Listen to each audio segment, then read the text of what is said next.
Are you a philanthropic funder? Do you support good causes being run by charities or NGOs? I want to ask, have you ever considered thinking about your donations more like investments? Why is this an important question? Because to me, charities or NGOs are impact organizations. They should be run exactly like businesses, but the difference is they don't make a profit and they don't have shares to give away for investments. Now let's start first of all, why don't these organizations make a profit? I'll speak about our case, Project Maji, where we supply sustainable access to water in rural Africa. We are restricted by the amount of money we can charge a community for water, obviously, because we have to charge them a humanitarian price. We also have a restriction about how much water we can sell in a day. For example, in a community of 1,000 people, it's very hard to sell more than 4,000 or 5,000 liters a day. So therefore, our revenue is artificially restricted. This is very different to a normal business who can go out and try and find the most lucrative markets that they possibly can.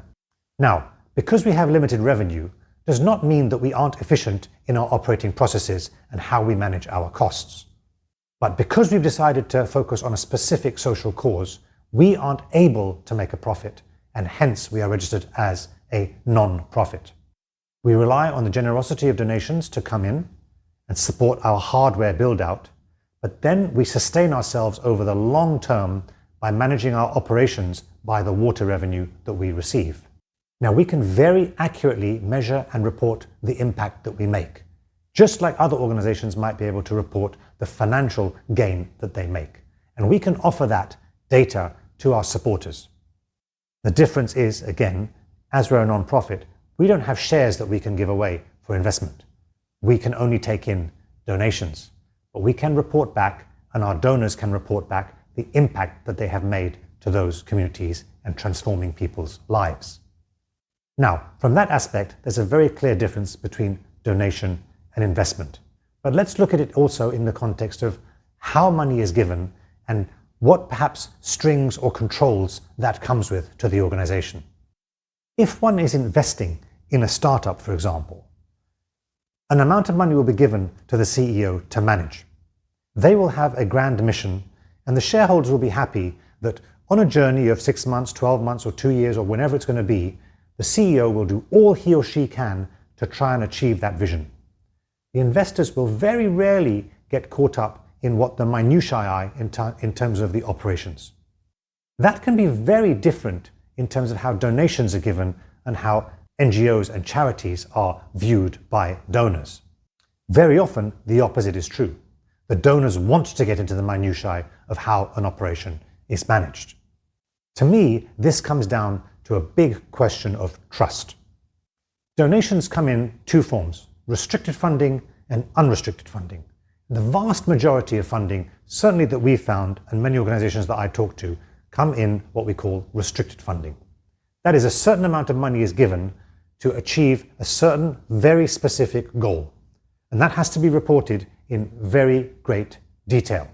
Now, to my mind, there is absolutely nothing wrong with donors wanting to hold their donees accountable for where the money has gone, but not in that small detail. Maybe it should be done in the bigger picture. Why is this such an issue?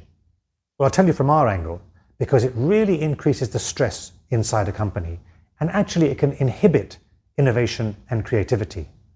What is one of the most widely spoken mantras in business? Learn from failure. Fail fast, learn, and innovate and pivot. But if organizations are given restricted funding, they don't have that room to fail and innovate and pivot. There are very specific goals, intangibles and timelines that have to be achieved. And that means an NGO that receives this funding can only work in a very specific manner, not allowing them to try something that might be innovative, that might be transformative. This is why I try and promote donors giving unrestricted funding. And I know a lot of people have a lot of skepticism about that.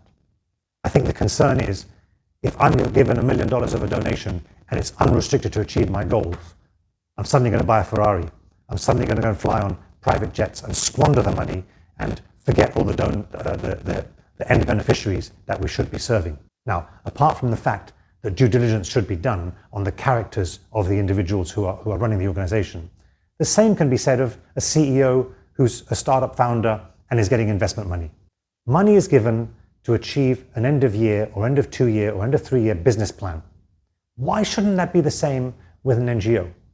Why can't we look at the end goal and look at the money that they need to achieve that with a significant buffer in place and allow them some unrestricted funding to achieve that? Allow them the space to fail and make mistakes and learn from those mistakes and become a better and more efficient organization in the meantime. Now, as I said, oversight is absolutely fine. Reporting at the end of the period is absolutely fine. But again, getting into that micromanagement, who's to say that donors know better than the people on the ground working in the NGO? Again, an example for myself. If I wanted to conduct a management retreat, take maybe 8 or 10 or 12 of my senior team, take them out into the field in Kenya or Ghana or Uganda, spend 3 days and try and sit with them and evaluate what we're doing. Is that a waste of money? Is that squandered money? Would a donor accept that? I'll tell you from my experience, the answer could be yes or no, depending on who the donor is. But who's to say what can come out of that? If our team spends significant amount of time together in the field, observing what is happening, we could become so much more efficient. We could innovate even better solutions than we have. And even if we didn't, God forbid that might lead to some good team building and we could become a more efficient organization just as a result of that. So if you're a donor, I urge you to consider some of these factors. When a donee is coming and pitching you an idea, try and look at it more with an investment lens than perhaps a traditional donor lens. I think the findings could be really quite revolutionary. What do you think? Tell me in the comments below or send me a DM. I'd love to discuss this further with any of you. Thank you.